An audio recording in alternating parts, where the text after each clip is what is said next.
పెట్టేటువంటి ఆచారం ఎక్కడ బయటపడింది అంటే రోపార్లో బయటపడింది. ఏం దొరికింది అంటే ఒక మనిషి యొక్క స్కెలటంతో పాటు అతని పక్కనే అతను బాగా ప్రేమతో పెంచుకున్నటువంటి ఒక డాగ్ యొక్క స్కెలటన్ కూడా దొరికింది. అంటే ఒకే రకమైనటువంటి ఒక చోట పూడ్చిపెట్టినప్పుడు అక్కడ తవ్వకాలలో మనిషి యొక్క స్కెల్టన్తో పాటు ఏ స్కెల్టన్ ఐడెంటిఫై చేశారు? ఒక కుక్క యొక్క స్కెల్టన్ కూడా ఐడెంటిఫై చేశారు. అంటే దీన్ని బట్టి ఏమర్థమైంది? చనిపోయినటువంటి వ్యక్తిని ఆయనతో పాటు ఆయనకు బాగా ఇష్టమైనటువంటి పెంపుడు జంతువులను కూడా పెట్స్ అని కూడా పెట్ యానిమల్ని కూడా వాళ్ళు ఏం చేసేవాళ్ళు అంటే పూడ్చిపెట్టేటువంటి వాళ్ళు. ఎందుకని? వాళ్ళకి బాగా ఇష్టమైనటువంటి పెంపుడు జంతువును కూడా పూడ్చిపెట్టేటువంటి వాళ్ళు. ఈ ఆచారం చనిపోయినటువంటి వ్యక్తితో పాటు అతని యొక్క పెంపుడు కుక్కను కూడా పూడ్చినటువంటి సోర్స్ ఎక్కడ దొరికింది?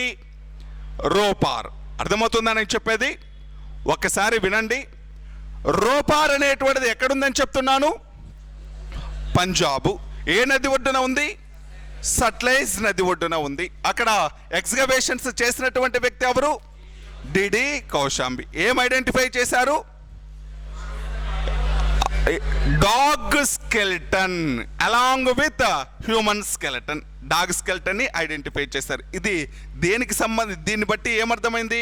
ఆయనతో పాటు అతని యొక్క పెంపుడు జంతువులు కూడా పూడ్చిపెట్టేటువంటి వాళ్ళు.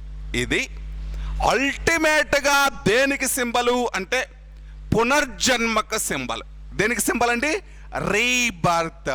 ఇప్పుడు మనిషి వీళ్ళకి అంటే దీన్ని బట్టి ఏమర్థం చేసుకోవచ్చు అంటే వీళ్ళకి పునర్జన్మల పైన నమ్మకం ఉంది అని తెలుసుకోవచ్చు. They have faith on rebirth. అంటే వాళ్ళకి దేనిపైన నమ్మకం ఉందండి? పునర్జన్మల పైన ఉంది. ఇప్పుడు పునర్జన్మ అంటే అర్థం ఏంటి? తిరిగి జన్మిస్తాం. పునర్జన్మ అంటే రీబర్త్ అంటే అదే.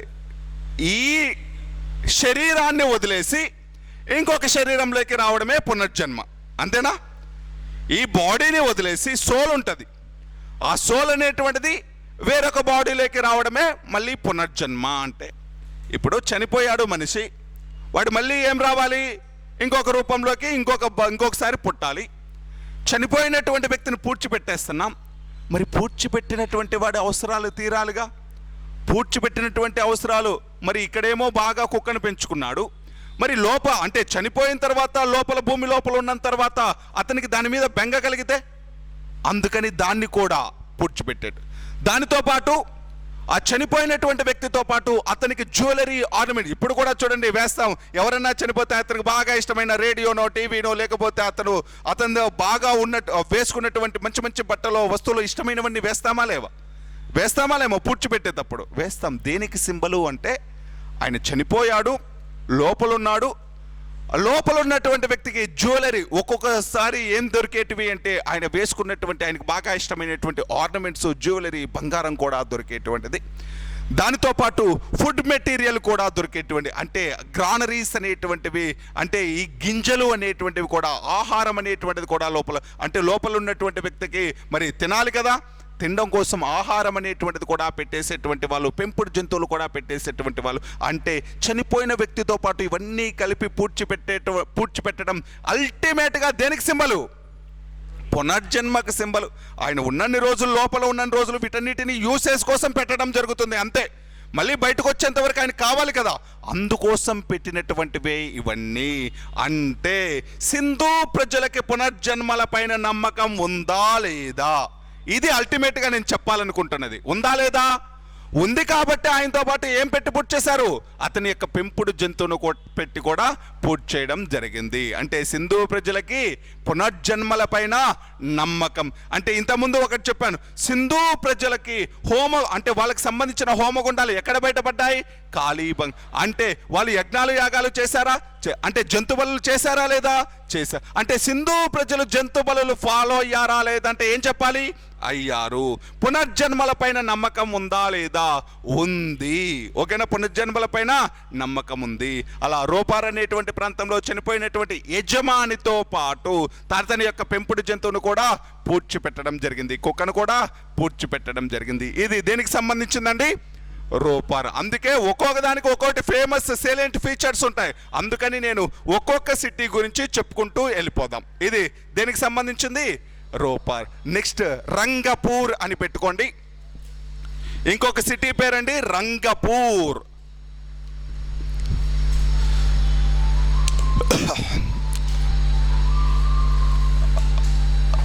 గుజరాత్ రాష్ట్రం రాద్దాం, నది ఏమీ లేదు. రంగపూర్ ఏ రాష్ట్రం అని రాద్దామండి? గుజరాత్, నది ఏమీ లేదు. ఇప్పుడు రంగపూర్లో ఇంతకుముందు చెప్పా, వరి గురించి వీళ్ళకు తెలుసా తెలియదా? ఇన్ జనరల్గా తెలియదు, ఇన్ జనరల్గా వాళ్ళకి తెలియదు, కానీ చాలా లిమిటెడ్గా వాళ్ళు కల్టివేట్ చేశారు. ఎలా తెలిసింది? లోతాల్ దగ్గర దొరికినటువంటి బియ్యపు గింజల వల్ల తెలిసింది. అదేవిధంగా రంగపూర్ అనేటువంటి ప్రాంతంలో బియ్యపు పొట్టు, అంటే వరి ఉంటుంది చూడండి, వరి గింజల పైన పొట్టు హస్క్ ఉంటుంది చూడండి, ఆ హస్క్ అనేటువంటిది వరి పొట్టు అనేటువంటిది దొరికింది. హస్క్ ఆఫ్ ప్యాడీ, ప్యాడీ యొక్క హస్క్ దొరికింది, వరి పొట్టు అనేటువంటిది దొరికింది. ఎక్కడ అంటే రంగపూర్ ప్రాంతంలో. వరి గింజలు, రైస్ బియ్యపు గింజలు ఎక్కడ దొరికాయి? లోతాల్. వరి పొట్టు ఎక్కడ దొరికింది? హస్క్, ప్యాడీ హస్క్ ఎక్కడ దొరికింది అంటే రంగపూర్ అనేటువంటి ప్రాంతంలో దొరికింది. ప్యాడీ హస్క్ ఎక్కడ అవైలబుల్, ఎక్కడ ఐడెంటిఫై చేశారు అంటే రంగపూర్ అనేటువంటి ప్రాంతం. రంగపూర్ అనేటువంటి ప్రాంతం ఏ రాష్ట్రం? గుజరాత్. రంగపూర్ అనేటువంటి రాష్ట్రం ఎక్కడ అండి? గుజరాత్. ఓకేనా? నెక్స్ట్ ది ఇంకొక సిటీ రాద్దాం, కోట్ డిజీ. కోట్ డిజీ ఇంతకుముందు చెప్పా దీని గురించి. ఎక్కడుంది? సింధు నది ఒడ్డున ఉంది, పాకిస్తాన్లో ఉంది.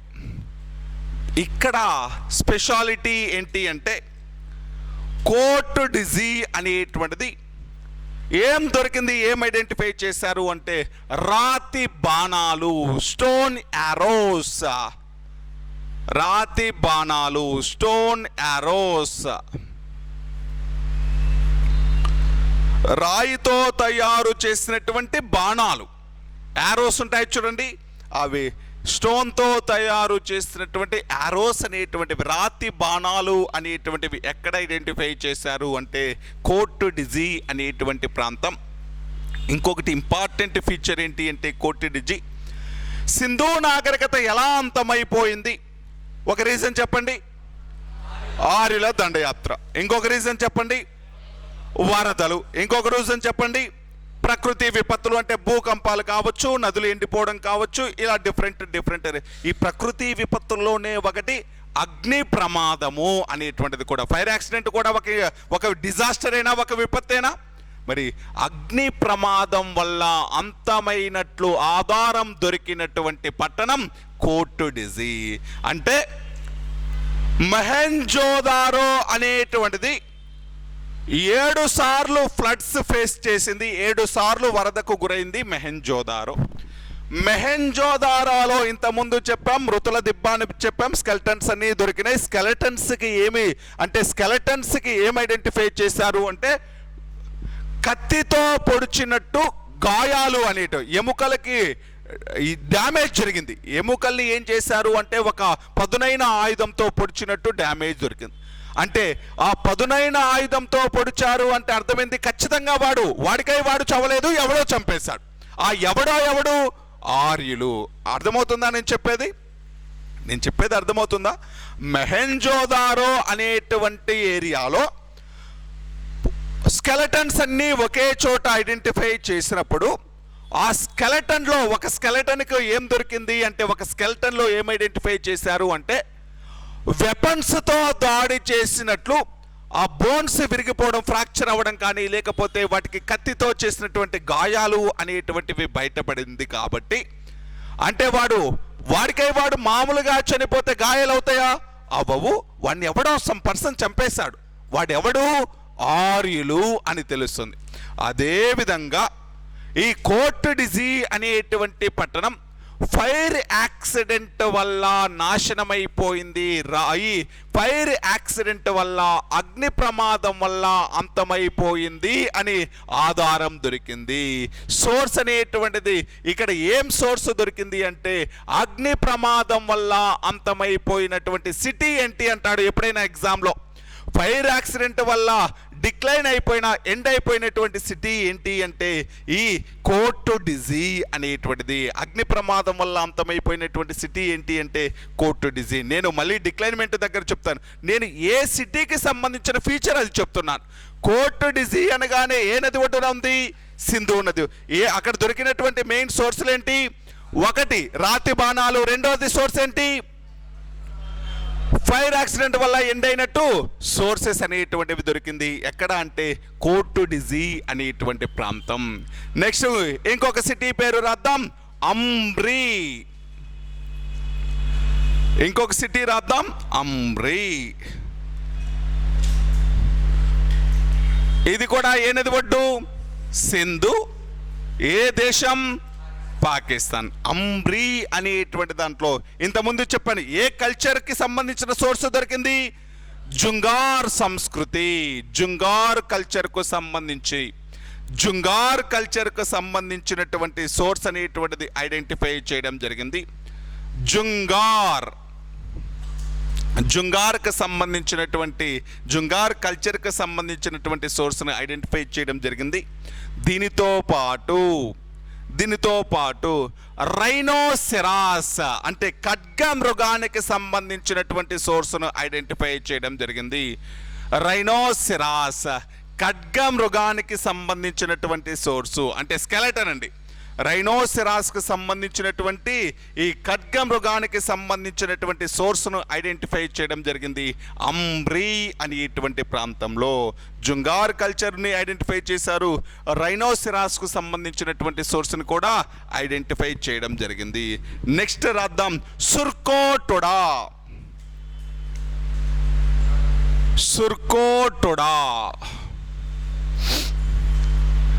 సుర్కోటుడా గుజరాత్ అండి. సుర్కోటుడా అనేటువంటిది గుజరాత్ రాష్ట్రం.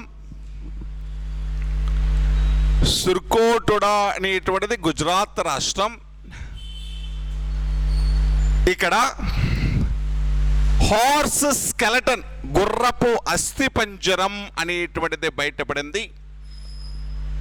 హార్స్ స్కెలటన్, గుర్రపు అస్థి పంజరం అనేటువంటిది బయటపడింది. సోర్స్ ఆఫ్ హార్స్ లేకపోతే రిమైనింగ్స్ ఆఫ్ హార్స్, గుర్రపు అస్థి పంజరం అనేటువంటిది బయటపడింది. సుర్కోటుడా అనేటువంటి పట్టణంలో గుర్రపు అస్థి పంజరానికి సంబంధించినటువంటి ఆధారాలు అనేటువంటివి దొరికాయి. రోమిల్లా తాపర్ అనేటువంటి ఆవిడ ఏమంటుంది? ఆవిడ ఒక హిస్టారియన్. రోమిల్లా తాపర్ ఏమంటుంది అంటే అది గుర్రము అస్థిపంజరం కాదు, కంచర గాడిద యొక్క అస్థిపంజరం అని చెప్పిద్ది రోమిల్లా తాపర్.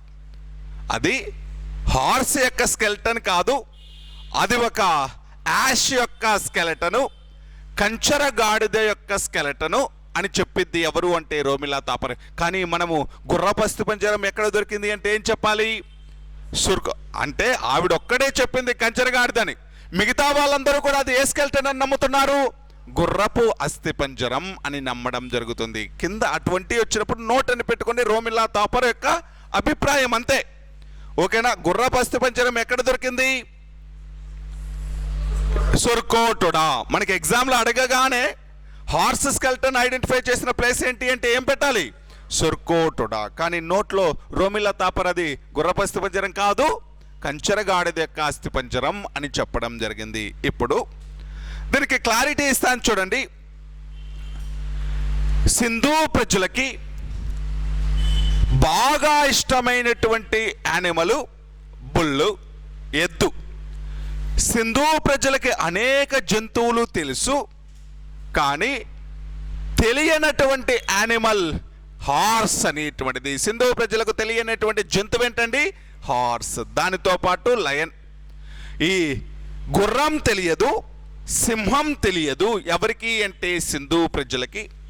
సింధు ప్రజలకి గుర్రం అనేటువంటిది తెలియదు, దానితో పాటు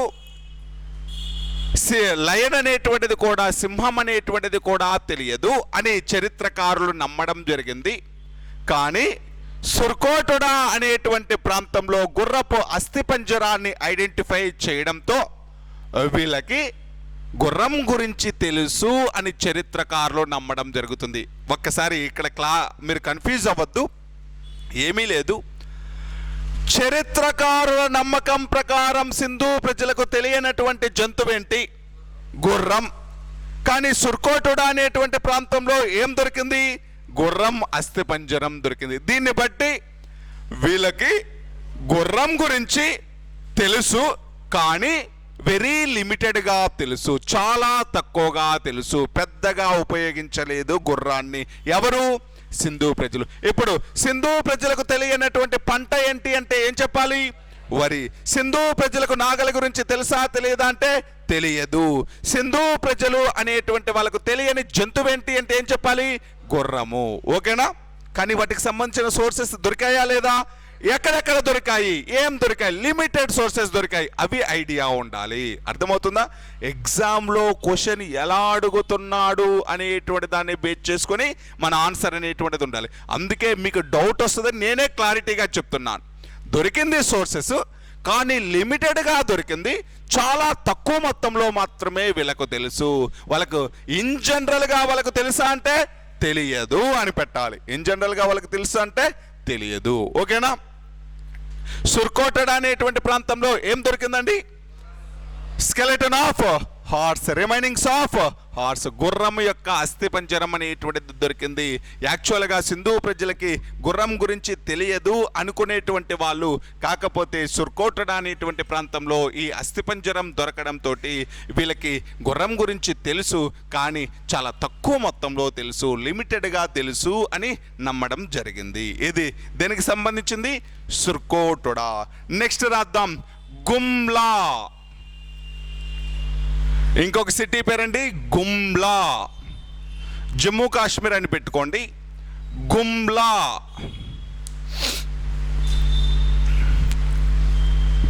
గుమ్లా జమ్మూ కాశ్మీర్. దానికి సంబంధించి ఏంటి అంటే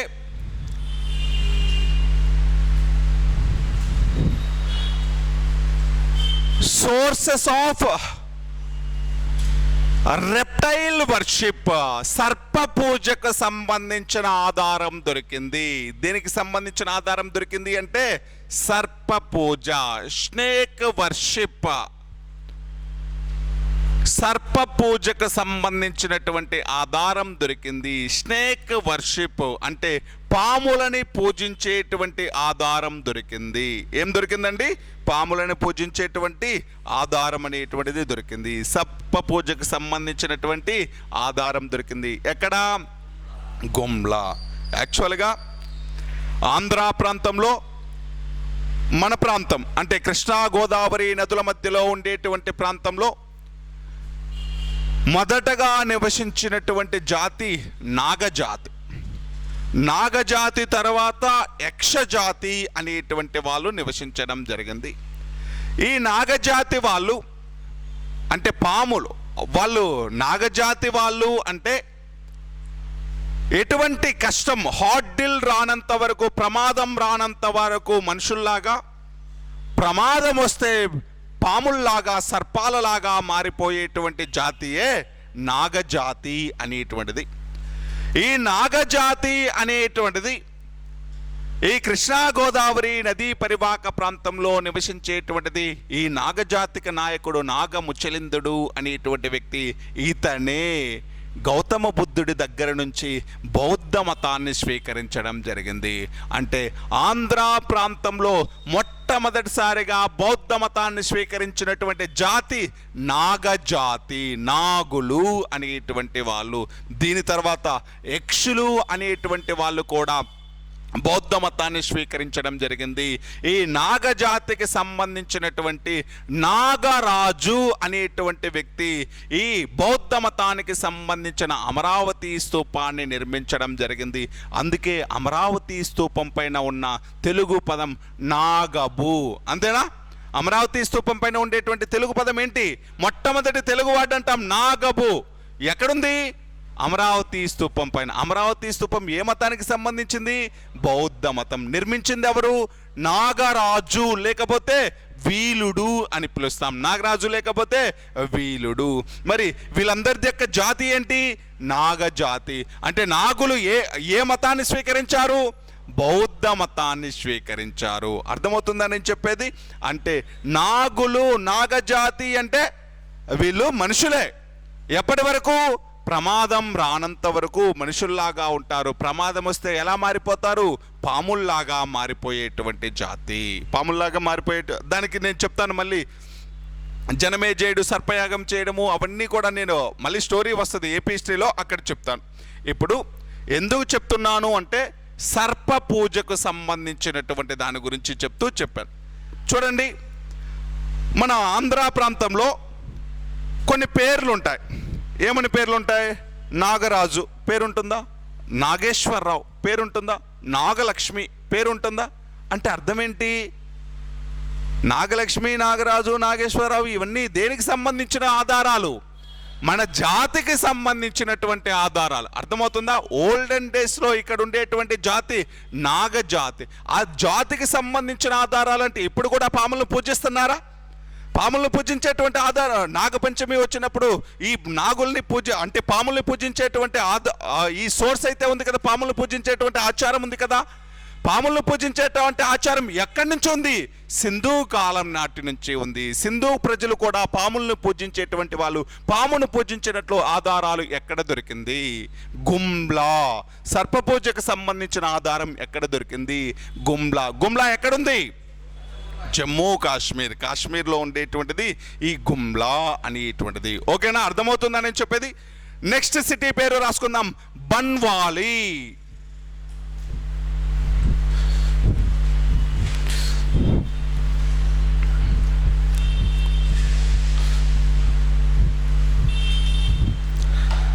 నెక్స్ట్ సిటీ పేరండి బన్వాలి, హర్యానా. సరస్వతి నది ఒడ్డున ఉంది బన్వాలి అనేటువంటిది. ఏ నది ఒడ్డండి? సరస్వతి. బన్వాలి సరస్వతి నది ఒడ్డున ఉంది, హర్యానా రాష్ట్రంలో ఉంది బన్వాలి అనేటువంటిది. ఇక్కడ 3 ఇంపార్టెంట్ ఫీచర్స్ అండి బన్వాలీది. ఒకటి, టెర్రాకోటతో చేసినటువంటి నాగలి బొమ్మ. ఫస్ట్ ఏంటి అంటే టెర్రాకోట. టెర్రాకోట నాగలి బొమ్మ. Plough Idol made up with టెర్రాకోట. టెర్రాకోట అంటే బంకమట్టి అని అర్థం. టెర్రాకోట అంటే అర్థం ఏంటండి? బంకమట్టి. ఇప్పుడు మీకు వీళ్ళు ముద్రికలు చేశారు, సీళ్లు చేశారు అని చెప్పానా లేదా? దేంతో చేశారు? బంకమట్టితో చేశారు. దేంతో చేశారు? ముద్రికలు ఉన్నాయి చూడండి, ఆ ముద్రలు దేంతో చేశారు? బంకమట్టి. ఆ బంకమట్టిని ఏమని పిలిచాం? టెర్రాకోట. ఆ బంకమట్టిని ఏమని పిలిచామండి? టెర్రాకోట. టెర్రాకోటతో చేసినటువంటి ఈ ముద్రికలు అనేటువంటివి ఐడెంటిఫై చేయడం జరిగింది. టెర్రాకోటతో చేసినటువంటి నాగలి బొమ్మ ఎక్కడ దొరికిందండి? బన్వాలి. టెర్రాకోటతో చేసినటువంటి నాగలి బొమ్మ అనేటువంటిది ఈ బన్వాలీలో దొరికింది. నాగలితో దున్నబడినటువంటి భూమి ఎక్కడ దొరికింది? కాళీబంగన్.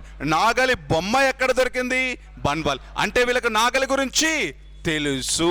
నాగలిని యూజ్ చేశారు కానీ తక్కువ మొత్తంలో యూజ్ చేయడం జరిగింది. ఇది టెర్రాకోటతో చేసినటువంటి నాగలి బొమ్మ ఎక్కడ దొరికింది అంటే ఏం చెప్పాలి? ఎక్కడ దొరికిందండి? బన్వాలి. ఇది ఫస్ట్ పాయింట్. అయితే నెక్స్ట్ పాయింట్ ఏంటి అంటే సింధు ప్రజలు వాళ్ళ యొక్క మెయిన్ ఫీచర్ అంటే మిగతా నాగరికతల కంటే కూడా ఇది స్పెషల్. ఎందుకంటే వీళ్ళకు ఉండేటువంటి అండర్ గ్రౌండ్ డ్రైనేజ్ సిస్టమ్. ఆ రోజుల్లోనే భూగర్భ మురికి నీటి పారుదల వ్యవస్థ ఉండేది. ఈ సింధు నాగరికతలకు ప్యారలల్గా ఉండేటువంటి మెసపటోమియా నాగరికతలో కానీ, ఈ చైనా నాగరికతలో కానీ, ఈజిప్ట్ నాగరికతలో కానీ ఎక్కడా కూడా భూగర్భ మురికి నీటి పారుదల వ్యవస్థలు లేవు. అండర్ గ్రౌండ్ డ్రైనేజ్ సిస్టమ్ అనేటువంటిది ఓన్లీ సింధు ప్రజలకు మాత్రమే పరిమితమైపోయింది. అంటే భూగర్భ మురికి నీటి పారుదల వ్యవస్థలు ఉండేటివి, అండర్ గ్రౌండ్ డ్రైనేజ్ సిస్టమ్ ఉండేది. ప్రతి సిటీలో కూడా ఇంటి నుంచి వచ్చేటువంటి సీవేజ్ వేస్ట్ వాటర్ అంతా కూడా, ఈ వేస్ట్ వాటర్ అంతా కూడా వీధుల్లో ఉండేటువంటి ఈ అండర్ గ్రౌండ్ డ్రైనేజ్ సిస్టంలో కలిసిపోయి ఇదంతా కూడా ఊరి చివరికి వెళ్ళిపోయేటువంటిది. ఇలా ఒక సిస్టమేటిక్గా ఈ సీవేజ్ మొత్తాన్ని కలెక్ట్ చేసేటువంటి అండర్ గ్రౌండ్ డ్రైనేజ్ సిస్టమ్ అనేటువంటిది డెవలప్ అయి ఉంది ఆ రోజుల్లోనే. ఎవరికి అంటే సింధు ప్రజలకి. ఈ సింధు నాగరికత పట్టణాలు అన్నింటిలో కూడా అండర్ గ్రౌండ్ డ్రైనేజ్ సిస్టమ్ ఉంది ఎక్సెప్ట్ బన్వాలి. అర్థమవుతుందని చెప్పేది? అన్ని పట్టణాలలో కూడా ఏముంది? అండర్ గ్రౌండ్ డ్రైనేజ్ సిస్టమ్ ఉంది. కానీ ఏ పట్టణంలో భూగర్భ మురికి నీటి పారుదల వ్యవస్థ లేదు? బన్వాలి. ఎప్పుడైనా ఎగ్జామ్లో అడిగాడు అనుకోండి, the one and only city which does not have under ground drainage system అంటే ఏ సిటీ చెప్పాలి?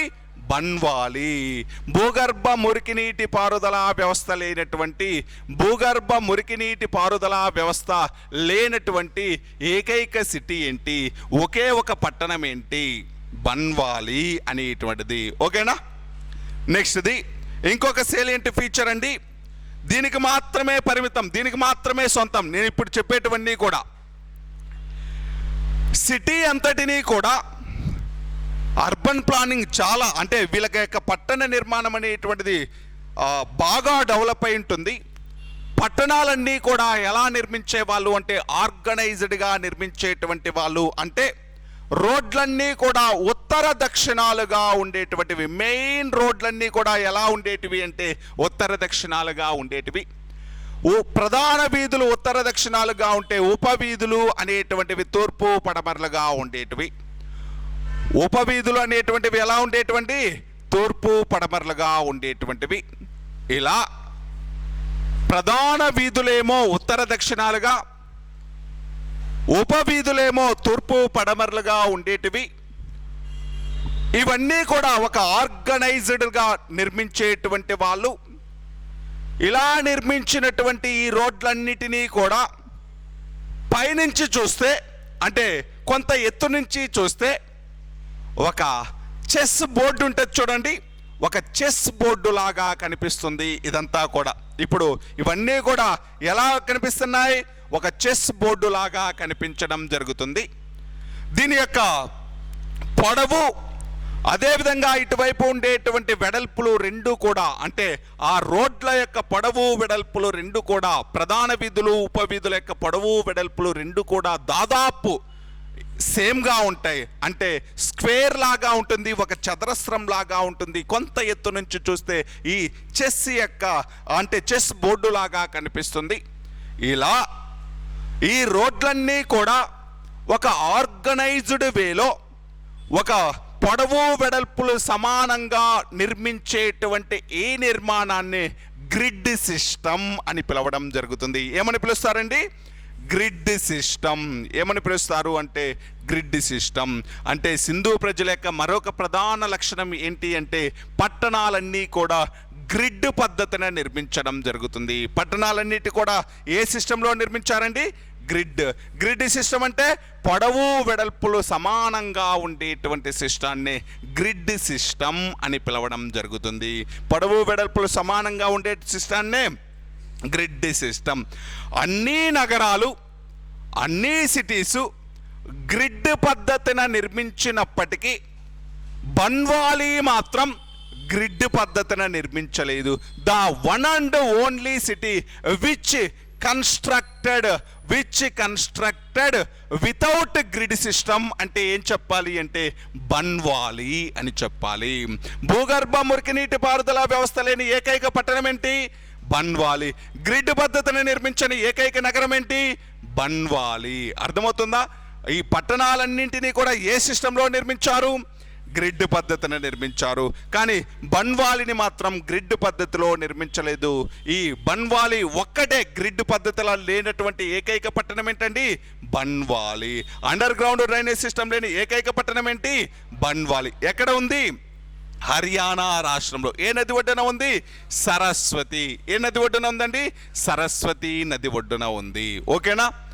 ఇప్పుడు ప్రజెంట్ భారతదేశంలో ఉండేటువంటి అన్ని సిటీస్లో చండీగఢ్ అనేటువంటి ఒక్కటి మాత్రమే గ్రిడ్ పద్ధతిని నిర్మించినటువంటి ఒకే ఒక సిటీ. ప్రస్తుతం భారతదేశంలో ఒకే ఒక సిటీని గ్రిడ్ పద్ధతిని నిర్మించారు. ఆ సిటీ ఏంటండి? చండీగఢ్. చండీగఢ్ని లీ కార్బోషియర్ అనేటువంటి వ్యక్తి నిర్మించడం జరిగింది. అంటే దాని ప్లాన్ అండి. చండీగఢ్ అనేటువంటి ప్లాన్, చండీగఢ్ నగర నిర్మాణానికి సంబంధించిన ప్లాన్ని ఎవరు ప్రిపేర్ చేశారు? లీ కార్బోషియర్ అనేటువంటి వ్యక్తి. లీ కార్బోషియర్ అనేటువంటి వ్యక్తి ప్రస్తుతం భారతదేశంలో గ్రిడ్ పద్ధతిని నిర్మించినటువంటి ఒకే ఒక పట్టణం చండీగఢ్. చండీగఢ్ నగర నిర్మాత అంటాం ఎవరిని? లీ కార్బోషియర్ అనేటువంటి వ్యక్తి. లీ కార్బోషియర్ అనేటువంటి వ్యక్తి. ఇవి కొన్ని ప్రధానమైనటువంటి సింధు నాగరికత పట్టణాలు అనేటువంటివి. ఇవేటేటి గురించి నేర్చుకున్నామండి? హరప్ప, మెహంజోదారో, చెన్హుదారో, కాళీబంగన్, లోతాల్, తోలవీరా, రోపార్, కోటుడిజీ, అంబ్రి, సుర్కోటుడా, గుమ్లా, దాంతోపాటు బన్వాలి అనేటువంటివి. ఇవి ప్రధానమైనటువంటి సింధు నాగరికత పట్టణాలు. అక్కడ బయటపడినటువంటి కొన్ని సోర్సెస్, కొన్ని ఐడెంటిఫికేషన్స్ అనేటువంటివి. ఇది దేనికి సంబంధించింది? ఎగ్జికవేషన్స్కి సంబంధించింది, తవ్వకాలకు సంబంధించినటువంటిది. నెక్స్ట్ది salient features of Indus valley civilisation. ముఖ్య లక్షణాలు, సింధు నాగరికతకు సంబంధించినటువంటి ముఖ్య లక్షణాలు. Salient features of Indus valley civilisation. Sindhu నాగరికతకు సంబంధించినటువంటి ముఖ్య లక్షణాలు. Salient features of Indus valley civilisation. దాంట్లో ఫస్ట్ సైడ్ హెడ్డింగ్ పెట్టుకుందాం. సోషల్ సిస్టమ్, సామాజిక వ్యవస్థ. సోషల్ సిస్టమ్, సామాజిక వ్యవస్థ అంటే ఏంటి? సోషల్ సిస్టమ్ అంటే, సామాజిక వ్యవస్థ అంటే సమాజం ఎలా ఉండేది. సోషల్ సిస్టమ్ అంటే ఏంటండి? సమాజం ఎలా ఉండేది. ఇప్పుడు ప్రస్తుతం సమాజం ఎలా ఉంది? కులాల ఆధారంగా, మతాల ఆధారంగా డివైడ్ అయిపోయింది. అంతేనా? భారతదేశంలో క్యాస్ట్ అనేటువంటిది, కులానికి సంబంధించినటువంటి ఆధారం అనేటువంటిది ఋగ్వేదంలోని 10వ అధ్యాయం పురుష సూక్తంలో ఉంది. పురుష సూక్తం ఋగ్వేదంలోని 10th చాప్టర్ని రాసుకోవద్దు, జస్ట్ వినండి.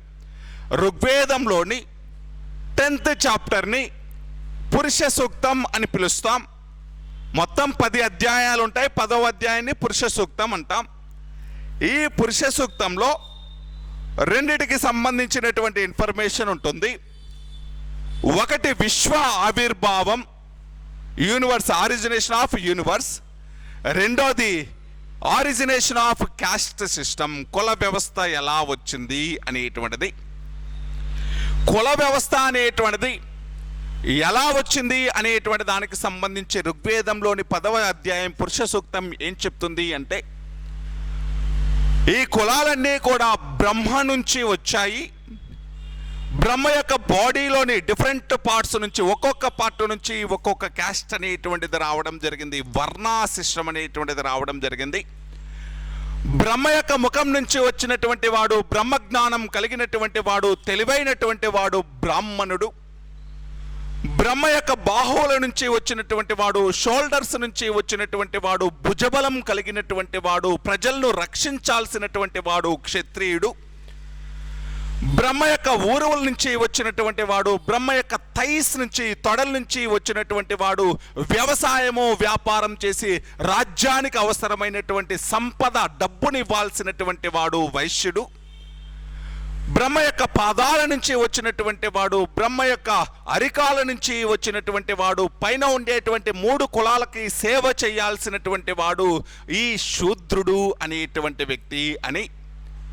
4 కులాల గురించి బ్రహ్మ యొక్క ముఖం నుంచి వచ్చినటువంటి వాడు బ్రాహ్మణుడు అని, బ్రహ్మ యొక్క భుజాల నుంచి వచ్చినటువంటి వాడు క్షత్రియుడు అని, బ్రహ్మ యొక్క తొడల నుంచి వచ్చినటువంటి వాడు వైశ్యుడు అని, బ్రహ్మ యొక్క పాదాల నుంచి అరికాల నుంచి వచ్చినటువంటి వాడు శూద్రుడు అని ఈ 4 వర్ణాల యొక్క 4 కులాల యొక్క ఆవిర్భావం గురించి చెప్పాడు. ఎవరు అంటే ఋగ్వేదము అనేటువంటిది. ఏ అధ్యాయం, ఏ చాప్టర్? 10th chapter. ఏమని పిలిచాం దాన్ని? పురుష సూక్తము. అంటే ఎక్కడుంది ఆరిజినేషన్ అంతా? ఋగ్వేదము మీన్స్ ఎవరిది? అది ఆర్యులది. అంటే ఆర్యుల కంటే ముందు ఎవరున్నారు? సింధు ప్రజలు.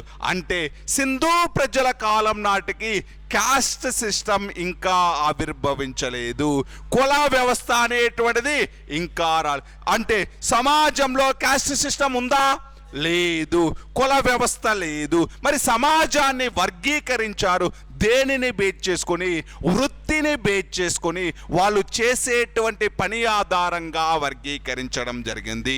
అంటే ఒక్కొక్కరు ఒక్కొక్క పని చేసేటువంటి వాళ్ళు. కొంతమంది అంతా కుండలు చేసేటువంటి వాళ్ళందరూ కుమ్మర్లని, చెప్పులు కుట్టేటువంటి వాళ్ళందరూ చర్మకారులు అని, నూనె తీసేటువంటి వాళ్ళందరూ తిలపిసకులు లేకపోతే గాంధికులు అని, అదేవిధంగా బంగారు పని చేసేటువంటి వాళ్ళు సువ్వనులు అని, స్వర్ణకారులు లేకపోతే సువ్వనులు అని, అదేవిధంగా ఈ బుట్టలు నేసేటువంటి వాళ్ళు మేదరులు అని, అదేవిధంగా పువ్వులు అనేటువంటి పుష్పాలు అనేటువంటి వాటన్నిటినీ కూడా మాలలాగా దండలాగా కట్టేటువంటి వాళ్ళని మాలకారులు అని, ఇలా వాళ్ళు చేసేటువంటి పని ఆధారంగా, వాళ్ళు చేసేటువంటి వృత్తి ఆధారంగా సమాజాన్ని వర్గీకరించడం జరిగింది. ఎగ్జామ్లో అడిగాడు అనుకోండి, సింధు నాగరికత కాలంలో కుల వ్యవస్థ ఆవిర్భవించిందా అంటే ఆవిర్భవించలేదు. ఎప్పుడు ఆవిర్భవించింది?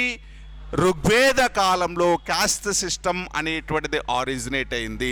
మరి సింధు ప్రజల కాలంలో కుల వ్యవస్థ ఆవిర్భవించినప్పుడు సమాజాన్ని దేనిని ఆధారంగా వర్గీకరించారు? బేస్డ్ ఆన్ దేర్ ఆక్యుపేషన్, వృత్తి ఆధారంగా సమాజాన్ని సమాజాన్ని డివైడ్ చేయడం జరిగింది. ఒక పని చేసేటువంటి వాళ్ళందరినీ ఒక వర్గం లాగా, ఇంకొక పని చేసే వాళ్ళందరినీ ఇంకొక వర్గం లాగా, ఇలా సమాజాన్ని వర్గీకరించారు. Based on their occupation society were divided as classified as different types. వివిధ వర్గాల లాగా విభజించడం జరిగింది. దేని ఆధారంగా? వృత్తుల ఆధారంగా. దేని ఆధారంగా అండి? వృత్తుల ఆధారంగా. కాస్ట్ సిస్టమ్ ఆరిజినేట్ అయిందా? ఆరిజినేట్ అవ్వలేదు. కుల వ్యవస్థ అనేటువంటిది ఆరిజినేట్ అవ్వలేదు. మరి ఈ సమాజంలో ఫ్యామిలీకి, అంటే ఫ్యామిలీని లీడ్ చేసేటువంటి వ్యక్తి ఎవరు? ఫ్యామిలీ యొక్క హెడ్ ఎవరు అంటే మదర్, తల్లి, కుటుంబ పెద్దగా ఉండేటువంటిది. ఈ కుటుంబానికి హెడ్గా ఎవరు ఉండేటువంటి వాళ్ళండి? తల్లి ఉండేది. ఇప్పుడు కుటుంబ పెద్ద ఎవరు? తండ్రి. ఇప్పుడు వారసుడు అంటే ఎవరిని పిలుస్తాం? కొడుకుని పిలుస్తాం. అంటే ఎవరికి ఇంపార్టెన్స్ ఉంది? అబ్బాయికి ఇంపార్టెన్స్ ఉంది. ఇలా కుటుంబ పెద్ద తండ్రి ఉంటే దానిని ప్యాట్రియార్చల్ సొసైటీ అని పిలవడం జరుగుతుంది. అంటే పితృస్వామిక వ్యవస్థ అని పిలుస్తాం. అలా కాకుండా కుటుంబ పెద్ద తల్లి ఉంటే మాతృస్వామిక వ్యవస్థ, మ్యాట్రియార్చల్ సొసైటీ అని పిలవడం జరుగుతుంది. ఏమని పిలుస్తారండి? మ్యాట్రియార్చల్ సొసైటీ. అంటే సింధు ప్రజల యొక్క సొసైటీ ఎటువంటి సొసైటీ? మాతృస్వామిక వ్యవస్థ. ఎగ్జామ్లో రిపీటెడ్ క్వశ్చన్ అండి ఇది. సింధు ప్రజల యొక్క సమాజం అనేటువంటిది మాతృస్వామిక వ్యవస్థ, మ్యాట్రియార్చల్ సొసైటీ అని మార్టిమన్ వీలర్ అనేటువంటి ఒక ఆర్కియాలజిస్ట్ చెప్పడం జరిగింది. ఎవరు చెప్పారు వీళ్ళది మాతృస్వామిక వ్యవస్థ అని? మార్టిమన్ వీలర్. ఎవరు చెప్పారండి? మార్టిమన్ వీలర్. మార్టిమన్ వీలర్ అనేటువంటి హిస్టారియన్ ప్రకారం సింధు ప్రజల యొక్క సొసైటీ అనేటువంటిది మాతృస్వామిక వ్యవస్థ. కుటుంబ హెడ్గా ఎవరుంటున్నారు అంటే తల్లి ఉంటుంది. కాబట్టి వీళ్ళది వీళ్ళది స్త్రీస్వామ్య వ్యవస్థ, మాతృస్వామ్య వ్యవస్థ అని చెప్పడం జరిగింది. సొసైటీలో స్త్రీ పురుషుల మధ్య ఎటువంటి డిఫరెన్స్ అనేటువంటిది లేదు. వీళ్ళ మధ్య ఎటువంటి డిస్క్రిమినేషన్స్ అనేటువంటివి కూడా లేవు. ఎటువంటి వివక్షతలు అనేటువంటివి లేవు. కానీ తర్వాత కాలంలో, వేదకాలం నుంచి ఈ స్త్రీ పురుషుల మధ్య డిస్క్రిమినేషన్స్ అనేటువంటివి రావడం జరిగింది. పురుషాధిక్య సమాజం అనేటువంటిది, మేల్ డామినెంట్ సొసైటీ అనేటువంటిది రావడం జరిగింది. కానీ సింధు ప్రజల కాలంలో స్త్రీ పురుషుల మధ్య ఎటువంటి డిస్క్రిమినేషన్స్ అనేటువంటివి లేదు. ఈక్వాలిటీ అనేటువంటిది ఉండేది. కుటుంబానికి కూడా హెడ్గా మదర్ ఉండేది. అందుకే దీన్ని మ్యాట్రియార్చల్ సొసైటీ అని చెప్పాడు. ఎవరు అంటే మార్టిమన్ వీలర్ అనేటువంటి వ్యక్తి. ఇది దేనికి సంబంధించింది? సొసైటీ. అంటే నేను ఇక్కడ పెద్దగా సొసైటీలో చెప్పాల్సింది ఏమీ లేదు. సొసైటీ ఎలా ఉండేది? వివిధ వర్గాలుగా ఉండేది. మరి వివిధ వర్గాలుగా ఎలా డివైడ్ చేశారు? ఒక్కొక్కరిని ఒక్కొక్క వర్గంగా ఎలా డివైడ్ చేశారు? అప్పటికి ఇంకా క్యాస్ట్ సిస్టమ్ రాలేదు కాబట్టి వాళ్ళు చేసేటువంటి పని ఆధారంగా వర్గీకరించడం జరిగింది, వృత్తుల ఆధారంగా వర్గీకరించడం జరిగింది. దాంతోపాటు ఈ కుటుంబానికి హెడ్గా తల్లి ఉండేది.